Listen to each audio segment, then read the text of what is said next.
नमस्कार, मी ऋषी देसाई. सुवर्ण कोकणच्या विशेष भागात आपलं स्वागत. कोकणची माती आणि या मातीवर प्रेम करणाऱ्या प्रत्येक माणसानं पाहावा आणि उर्वरित महाराष्ट्रातल्या लोकांनी या सगळ्या नैसर्गिक श्रीमंतीतला, इथल्या उद्योजकीय आर्थिक श्रीमंतीचा मृदुगंध आपल्या उरात भरावा, असा सगळा विशेष कार्यक्रम असतो. दर दिवशी सकाळी 6:30 वाजता आपण चर्चा करतो कोकणी मातीवर प्रेम करणाऱ्या माणसांनी कशा पद्धतीनं महानगरी मुंबईत येऊन किंवा महाराष्ट्राच्या वेगवेगळ्या भागात जाऊन आपली स्वप्न आहेत ती स्वप्न ही जिवंत केली आहेत आणि हीच स्वप्न घेऊन पुन्हा ते आपल्या कोकणकडे जात आहेत आणि त्या कोकणात पुन्हा एकदा श्रीमंतीचा नवा मार्ग पेरतायत. अर्थात याच मार्ग पेरणाऱ्या माणसांना शोधणारी संस्था म्हणजे सुवर्ण कोकण. याच सुवर्ण कोकणचे सतीश परब आपल्यासोबत आलेले आहेत. त्यांच्यासोबत बोलूया आणि पुढचा कार्यक्रम पुढे नेऊया. खूप खूप स्वागत या कार्यक्रमात. मला सांगा, आपण ज्या पद्धतीनं बोलत असतो की कोकणात निसर्गाची श्रीमंती भरपूर आहे, पण या निसर्गाच्या श्रीमंतीकडे कृषी पर्यटन म्हणून पाहिलं गेलं नाहीये, वनौषधीकडे राजमार्ग म्हणून पाहिलं गेलं नाहीये. इथल्या सगळ्या हिरवाईचा हा श्रीमंतीकडे आर्थिक मार्ग म्हणून पाहिला गेला नाही. काय वाटतं याबद्दल? खरोखर ऋषी, एक काही चौकटीच्या पलीकडे आपण गेलोच नाहीत. म्हणजे त्याला काही गोष्टी कालबाह्य शिक्षण असेल किंवा असे उद्योजक जे आता आपल्या कार्यक्रमाच्या निमित्ताने लोकांसमोर येतात, आपले विचार मांडतात. म्हणजे आपल्या कार्यक्रमाचं खासियत ही आहे ना की प्रत्येक जण हे सांगतो की मी काय स्ट्रगल केले, त्यातून मी काय शिकलो आणि कशा पद्धतीत मी माझा व्यवसाय पुढे नेला. अच्छा, सगळ्यात महत्वाची गोष्ट की हे सर्वजण जे आपल्या त्यातून मी काय शिकलो आणि कशा पद्धतीत मी माझा व्यवसाय पुढे नेला. अच्छा, सगळ्यात महत्वाची गोष्ट की हे सर्वजण जे आपल्या चॅनलवर येतात ते ह्यासाठी सुद्धा तत्पर असतात की माझ्याचप्रमाणे अजून 10 माणसं सुद्धा उद्योजक निर्माण व्हावेत. आणि त्याचा परिपाक असा झाला की खूप साऱ्या लोकांच्या आशा आकांक्षा वाढल्या गेल्या. खूप मोठ्या प्रमाणात लोक सुवर्ण कोकणमध्ये वळले गेले आणि मग ह्या लोकांना त्यांची जी उद्योजकते उर्मी आहे तिला जे आपण जागृत केलं, तिला कशा पद्धतीत आपण न्याय देऊ, कशा पद्धतीत त्यांनाही आपण श्रीमंत उद्योजक बनवू, हा सगळा खटाटोप चालू असतो. आणि त्यासाठी मग आपण ह्या वेगवेगळ्या कार्यशाळा घेत असतो. कारण कार्यशाळेचं स्वरूप असं असतं की तुम्ही तिथे या, त्या तज्ञांकडनं जाणून घ्या आणि त्याच्यानंतर कशा पद्धतीत तुम्हाला ती लागवड करता येईल, कशा पद्धतीत त्याचं आर्थिक उत्पादन घेता येईल, कशा पद्धतीत त्या गोष्टी तुम्ही जे उत्पादन घ्याल त्या मार्केटिंग करू शकाल, या संपूर्ण मार्गदर्शन आपण त्या शिबिरात घेत असतो. नक्कीच. एक गोष्ट आहे जी आज कोकणात हा संपूर्णपणे प्रघात पडलेला आहे की असं म्हटलं जातं की एक 8-9 छोटे जे भाग असतात जमिनीचे, ज्याला आपण कुणगे असं म्हणतो, छोटे मळे असं म्हणतो, तर त्या मळ्यात शेती करणं हे आता कमी पैशाचं आणि जास्त श्रमाचं झालंय. त्यापेक्षा हा सगळा भाग एखाद्या बिल्डरला विकला, अपार्टमेंटला विकला तर त्याचे खूप पैसे येतात, असा हा जो समज आहे, या समजाला आपण पैशाच्या नजरेतनं पाहिलं तर छेद देऊ शकतो. ऋषी, मी तुला सांगेन, मी जवळजवळ संपूर्ण कोकण पायदळी काढलाय. मी नुसत्या सिंधुदुर्गाचं उदाहरण देईन. जवळजवळ कणकवलीपासून ते सावंतवाडीपर्यंत 4,500 ते 5,000 अपार्टमेंट्स ह्या बांधून पडून आहेत. तिथे गिराईक नाहीत. म्हणजे ज्या लोकांनी आपल्या जमिनीला भाव आला, जमिनी विकल्या आणि जो तो आपला बिल्डरच्या धंद्यामध्ये. तर तसं नसायला पाहिजे की प्रत्येक गोष्टीची एक मर्यादा असते.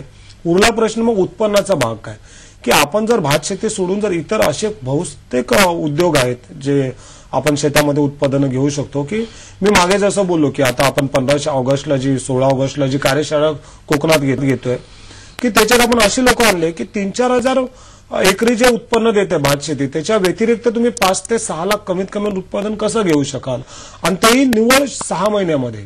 म्हणजे तुम्ही आता जर शेवगाच्या शेंगाचे जर झाड लावताय तर 6 महिन्यात ते उत्पादन देऊ शकतो आणि त्याचा एकरी खर्च जाऊन तुमचा निव्वळ जो नफा आहे तो 8 लाख रुपये असेल. मग अशा ठिकाणी वळलं पाहिजे. ऍपल बोर आहेत, पशुसंवर्धनच्या काही स्कीम आणि खूप साऱ्या. आता नुसतं आपण कोकणातल्या उद्योजक, सामान्य कोकणवासियासाठीच नाही तर जे उद्योजक छोटे छोटे उद्योग करतात त्यांच्यासाठी आपण काही गोष्टी घेऊन चालवत. कारण आपल्या खूप साऱ्या लोकांना ह्याही माहित नाही की सिकॉमच्या काही योजना आहेत, MIDCच्या काही योजना आहेत किंवा DICच्या काही MTDCच्या काय, DICच्या काही योजना आहेत. ह्या लोकांना, कारण 25 लाखापासून 5 करोड पर्यंत त्यांचं आपल्याला कर्ज भेटतं जे खूप कमी व्याजात असतं आणि त्याचा वेळ पण खूप जास्त भेटतो आपल्याला रिपे करायला. मग ह्या नक्की योजना काय आहेत? कारण नुसता एकच घटक आपण घेऊन नाही चालत की जे उद्योजक आहेत, कारण त्याच्यातून अजून 10 जणांना रोजगार भेटतोय, तर त्यांना आपण अधिक श्रीमंत कसं करू शकू, त्यांची व्हॅल्यू एडिशन कशी करू शकू, यासाठी आपण काही कार्यक्रम घेतो. नक्कीच. यातलाच एक महत्वाचा कार्यक्रम तुम्ही वनौषधी संदर्भात कार्यशाळा घेताय. ही काय आहे, कधी आहे, कुठे आहे आणि यात नेमकं काय असणार आहे? जशी वनौषधीवर आम्ही एक विशेष कार्यशाळा घेतोय जी 4 जुलैला मुंबईत दादरमध्ये दुरुहॉलला. ह्या कार्यशाळेचं स्वरूप खूप मर्यादित आहे, म्हणजे खूप कमी लोकांसाठी ते आपण करतोय. निवडक लोकांना आपण तिथे बोलवतोय की ज्यांना खरोखर वाटतं की मला काहीतरी करायचं आहे, त्यांच्यासाठी ही कार्यशाळा आहे. आणि ह्या कार्यशाळेमध्ये वक्ते सुद्धा फक्त 4च आहेत, मोजून आपण घेतलेत, कारण त्यांना व्यवस्थित पूर्ण त्यांचा जो तपशीलवार त्यांना सांगता यावा. नुसतं लागवड कशी करावी हे न करता त्याची कशा पद्धतीने मार्केटिंग करावी, कशी ती वनौषधी त्यांच्या कंपन्यांमध्ये येईल आणि त्याच्यातून कसा नफा मिळेल इथपर्यंतचं त्या कार्यशाळेचं स्वरूप आहे. जेणेकरून जे काही 150-200 लोक त्या कार्यशाळेत येतील ते प्रत्येक जणांचे तुम्ही जे 6 महिन्याने इंटरव्ह्यू घेतलात ना ऋषी, तर तुम्हाला त्याच्यातला एक श्रीमंत उद्योजक सापडेल. हे शक्य आहे? हो, नक्की शक्य आहे. कारण ज्या पद्धतीनं आपण असं म्हणतात की एखादी लागवड करायची म्हणजे त्या लागवडीतनं प्रचंड मोठी जमीन लागते, किंवा जमीन नसेल ही लागवड होईल, पीक येईल, पण ते पीक येणं, एक्सपोर्ट करणं, त्याच्यावर प्रक्रिया करणं आणि त्याचा रिटर्न मिळणं, या गोष्टी फार अवघड आहेत. याचाच मार्ग कसा काढणार आहात तुम्ही? त्यासाठी वनौषधी म्हणून आम्ही जी ही कार्यशाळा घेतोय ना ऋषी, की अशी लोक 4 लोकच फक्त बोलवलेत की जे त्या क्षेत्रातले जायंट आहेत, एकदम बोलताना एक मोठं नाव आहे. उदाहरणार्थ जसं मी डॉक्टर सतीश सावंतांबद्दल बोललो, जे प्रमुख स्पीकर आहेत त्या कार्यशाळेमध्ये, की यांच्याकडे 750 डॉक्टर कामाला आहेत आणि हे गेली 30 वर्ष हेच काम करतात, रिसर्च करून ती औषधं मुंबईतल्या मार्केटमध्ये किंवा भारताच्या बाहेर ते लोक विकत असतात. तर अशा लोकांची आपण मदत घेतोय की जे ऍक्च्युअल हे काम करतात. दुसरं नाव आहे झेंडू फार्मास्युटिकलचे जे संजय पोद्दार आहेत, गेली 30 वर्ष ते रिसर्च करतात आयुर्वेद ह्या एका विषयावरती. डॉक्टर जुवेकर आहेत, ज्यांना ऐकण्यासाठी मागे जवळजवळ कोकणातून 750 ते 800 लोक आली होती, परंतु वेळेअभावी त्यांना पूर्ण सगळ्या गोष्टी सांगता नाही आल्या. तर त्या सर्वांच्या आग्रहाखातर आपण त्यांना पुन्हा एकदा बोलवलंय. खूप टफ जॉब असतो की सरकारी अधिकाऱ्याला तुम्ही एखाद्या कार्यशाळेत बोलवता, कारण त्याची जी प्रोसिजर आहे त्यांना विनंती करणं, तिथून परमिशन घेणं आणि पुन्हा ते येणं, हे खूप मोठा टास्क असतो. परंतु कोकणवासियांसाठी हे सगळ्या गोष्टी करणं भागच आहे. नक्कीच कोकणवासियांसाठी केलेली ही कार्यशाळा आणि या कार्यशाळेचा आपण सगळ्यांनी मिळून लाभ घ्यायचा आहे. मित्र, खूप गोष्टी आपल्या निसर्गात आजूबाजूला असतात पण त्याच्याकडे आपण पाहत नाही. आपण स्वतःला पोटदुखी झाली की त्याच्यावरचं औषध कुठलं असेल, नेमकी कशामुळे पोटदुखी झाली आहे या संदर्भात डॉक्टरकडे जातो किंवा मेडिकल स्टोअरला जातो आणि आपल्याला हवं असलेलं औषध घेतो, टॅबलेट घेतो. पण ज्यांनी वाचलं नाहीये, जे मोठी होतात पण ज्यांना काही शिक्षण नाहीये, अशा मांजरीच्या पिल्लांना किंवा कुत्र्यांना जर पोटात दुखत असेल तर ते न सांगता आपल्या दुर्वा शोधतात, आपल्या हरळी शोधतात आणि हरळीची मुळं खाऊन स्वतःची पोटातली व्याधी ही कमी करतात. मुक्या प्राण्यांना निसर्गाकडे पाहण्याचा जर जो दृष्टिकोन मिळाला असेल, तो दृष्टिकोन आपल्या भोवती इतकी हिरवीगार श्रीमंती असताना आपण का पाहत नाहीये, ही दृष्टीच शोधतोय आपण आणि त्यासाठीच हा कार्यक्रम आहे. एक छोटासा ब्रेक घेतोय. पाहत राहा सुवर्ण कोकण, सामर्थ्य कोकणाचे.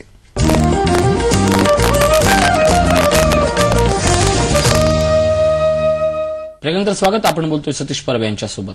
आपण वनौषधी या विषयावर बोलत होतो. मागच्या वेळेला जुवेकर यांचं भाषण ऐकलं होतं. सतीश सावंत यांची आपण साधारणपणे 2दा मुलाखत वेगवेगळ्या स्वरूपात घेतली. हे एक मोठं क्षेत्र आहे आणि आपण न पाहिलेलं क्षेत्र आहे. याच्यातलं साधारण आर्थिक टर्नओव्हर काय आहे? आर्थिक टर्नओव्हर जर मी डॉक्टर सतीश सावंतांचं जर सांगितलं ना ऋषी, तर वर्षाला जवळजवळ एक 350 ते 400 करोडचं टर्नओव्हर आहे त्यांचा, फक्त एकदा डॉक्टर सतीश सावंतांचा. तुम्ही झेंडूच्या संजय पोद्दार किंवा विलास वाघ यांचा बघितला तर हे खूप व्हायला लागेल. एक आहे की आपण जे व्हॉट्सअपमध्ये चित्र बघत असतो की रावेरच्या किंवा अहमदनगरच्या एका शेतकऱ्याच्या शेतामध्ये रॉयल्स रॉयल्सची गाडी आहे किंवा मर्सिडीज आहेत किंवा ऑडी आहेत, हे चित्र जर कोकणात आणायचं असेल ना तर हे वेगवेगळे प्रयोग आपल्याला करावेच लागतील. आणि मी तुला सांगतो ऋषी की कोकणातला जो आपला कोकणवासी आहे ना, तो हे सगळं करायला तयार आहे. त्याला फक्त एक प्रॉपर मार्गदर्शनाची गरज आहे आणि ती गरज भागवण्याचा आम्ही छोटासा प्रयत्न करत असतो. एक आणखी महत्वाचा प्रश्न निर्माण होतो की या सगळ्या बीएससी असणं, एमएससी असणं किंवा या विषयातली पदविका प्राप्त असणं, त्यालाच हे सगळे उद्योग भविष्यात शक्य असं एक समज या क्षणापर्यंत हे हा कसा खोडून काढत? नाही ऋषी, तुम्ही जर निरोपचार जी थेरपी आहे त्याच्यात जर तुम्ही डॉक्टर बघितला तर हे सगळे 10वी-12वीचे डॉक्टर्स असतात. शिक्षणामुळे कोणत्या गोष्टी थांबल्या जात नाही ऋषी. आपण कोकणातल्या खेड्यापाड्यात जरी गेलात ना तर तुम्हाला असे 4थी 5वी पास असे वैद्य भेटतील की ज्यांच्या हाताला खरोखर एवढा मोठा हे असतो, एक गुण असतो की तुम्हाला एमडी डॉक्टर पण तिथे फेल झालेले दिसतील.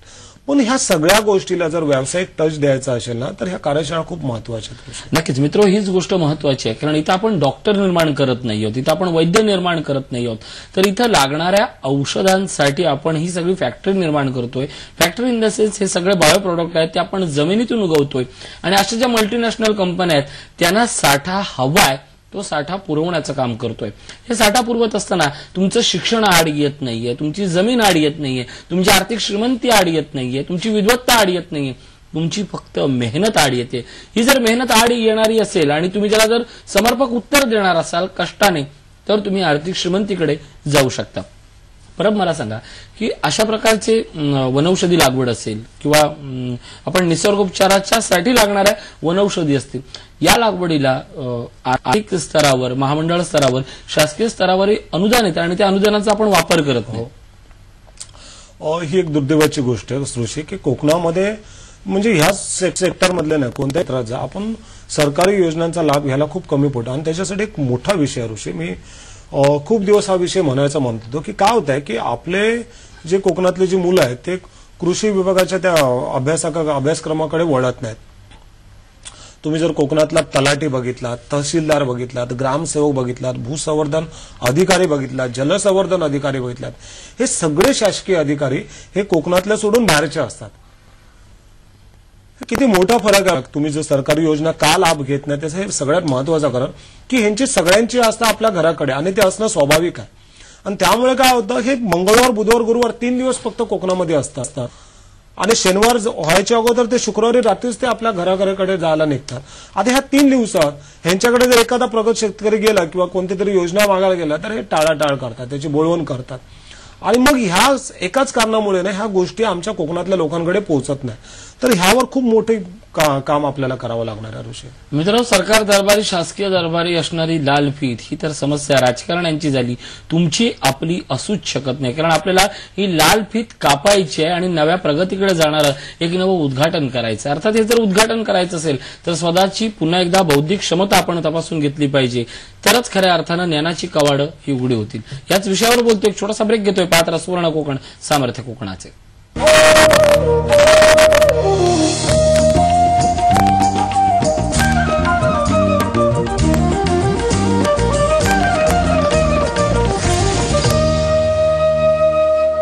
ब्रेकनंतर स्वागत. आपण बोलतोय सतीश परब यांच्यासोबत. मला सांगा की या सगळ्या कार्यशाळेत म्हणजे पुस्तकं अशी असंख्य मिळतात की जेणेकरून या वनस्पतीचे हे उपयोग आहेत, या वनस्पती तुम्ही या रोगावर वापरू शकतात, त्या सगळ्यापेक्षा ही कार्यशाळा काय वेगळी आहे? दुसरी असं कधी बघितलात का, पुस्तक वाचून कोणतरी मनुष्य खूप मोठा झालाय? त्यासाठी अस्सल अनुभव असावे लागतात. त्या क्षेत्रात, त्या मातीमध्ये जाऊन तुम्हाला राबायची गरज असते. असे अनुभवी तुमच्या सोबतीला असायला लागतात. मी नेहमी सांगतो की श्रीमंत लोकांच्या सोबत राहा, तुम्ही श्रीमंत आहात. हा कार्यक्रम जो आपण डिझाईन केला 4 तारखेचा, तो असा आहे की ही जी श्रीमंत, ही जी यशस्वी उद्योजक आहेत या वनौषधी क्षेत्रातले, या निसर्गोपचार क्षेत्रातले, ह्यांच्याकडनं आपल्याला बारीक बारीक तपशीलवार बारकावे जाणून घ्यायचे आहेत.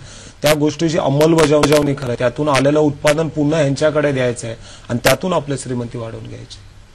ही श्रीमंती वाढवण्याची गोष्ट झाली त्यामुळे मला एक गोष्ट कळते की आपण पुस्तक वाचून जरी हा अनुभव घेत नसला तरी पुस्तके वाचून माहिती घेऊ शकतो, ती लागवड करू शकतो.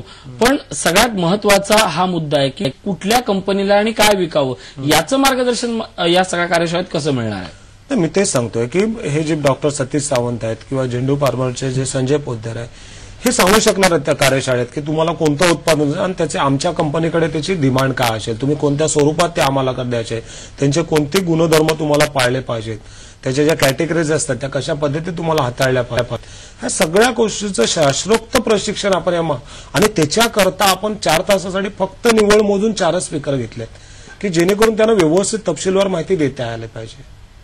आणि त्यामुळे ही जी कार्यशाळा आहे ही इतर कार्यशाळेपेक्षा खूपच वेगळी आणि वरची असणार आहे. नक्कीच अशा पद्धतीची ज्यावेळी गुंतवणूक करतो ना त्यावेळी काही गोष्टी आपल्याला अडचणीच्या ठरतात. त्या म्हणजे खूप मोठी जागा हवी का, खूप मोठं पॉली हाऊस हवं का, किंवा खूप मोठ्या महागाईच्या उंची दर्जाची ती बियाणं असतील का, अशा पद्धतीचे हे जे गैरसमज आहेत ते सगळ्या प्रश्नांना उत्तर मिळतील.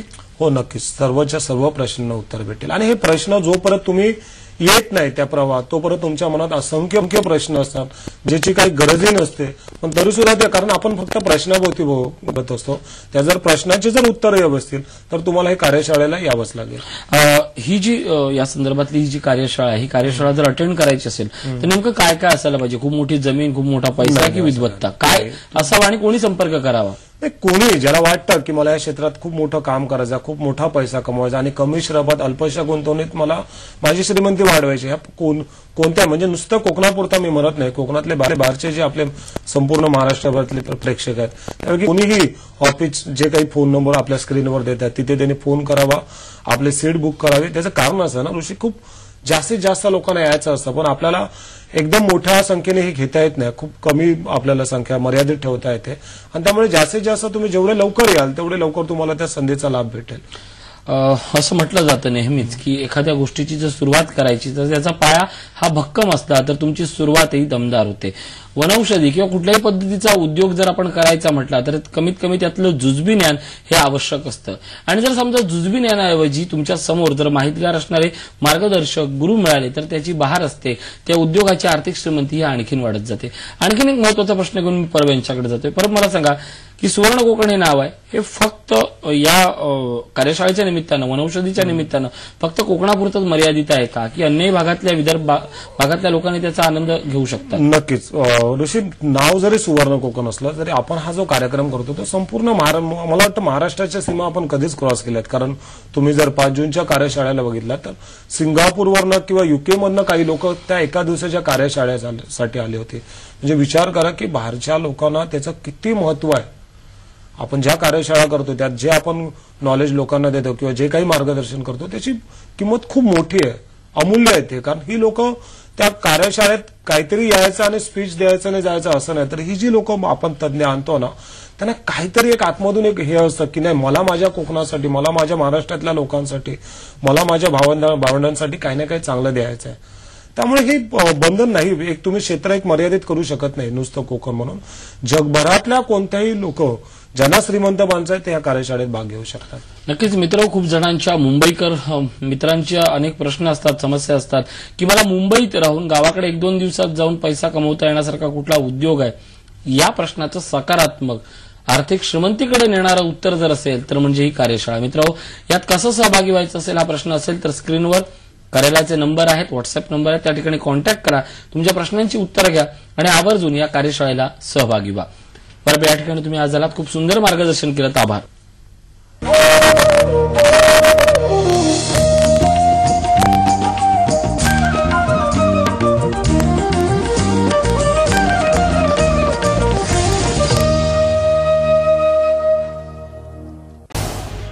झी 24 तास रहा एक पाऊल पुढे.